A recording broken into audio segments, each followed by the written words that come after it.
The man reached out to open the fridge, but suddenly saw an assassin lunging at him. He immediately realized that his cover had been blown and started wildly throwing cans at the assassin. When the attacker got close, he kicked him hard to the ground.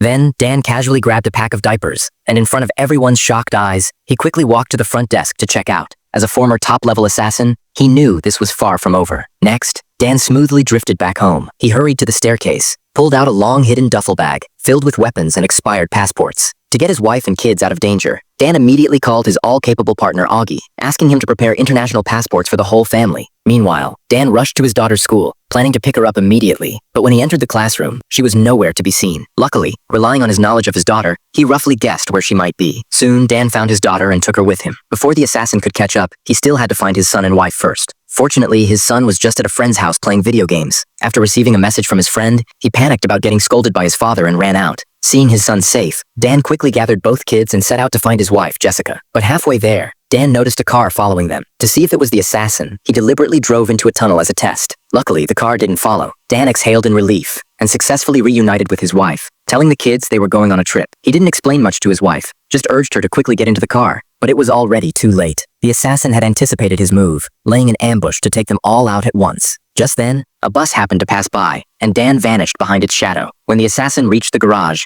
Dan immediately started the car and drove down another route. But they hadn't gone far when the assassin caught up from behind, trying to force Dan's car to stop. In a critical moment, Dan made a sharp drift at a fork and drove down a narrow alley. He suddenly realized that these enemies always knew his exact location. They must have installed a tracker on his car. To shake off the tail completely, Dan drove to his workplace's garage and closed the door the moment he entered. He pretended to inspect a car, quickly lifted the chassis, and found the tracker in a matter of seconds. To avoid suspicion, Dan secretly moved the tracker to a boastful colleague's car. The colleague gave him a knowing look, then slammed the gas and sped onto the highway, successfully drawing the assassin away. After losing the threat, Dan drove his family straight to Las Vegas. What he didn't know was that the head of the assassin organization, McCaffrey, had already arrived at his former home. Seeing Dan's family happy together, McCaffrey flew into a rage and immediately issued a kill order. Meanwhile, after a long, grueling journey, Dan and his family finally reached Las Vegas. To ease their exhaustion, he booked a presidential suite and even arranged a romantic candlelit dinner. But unexpectedly, when they returned to the room, full and satisfied, a red dot had already locked onto Dan's forehead.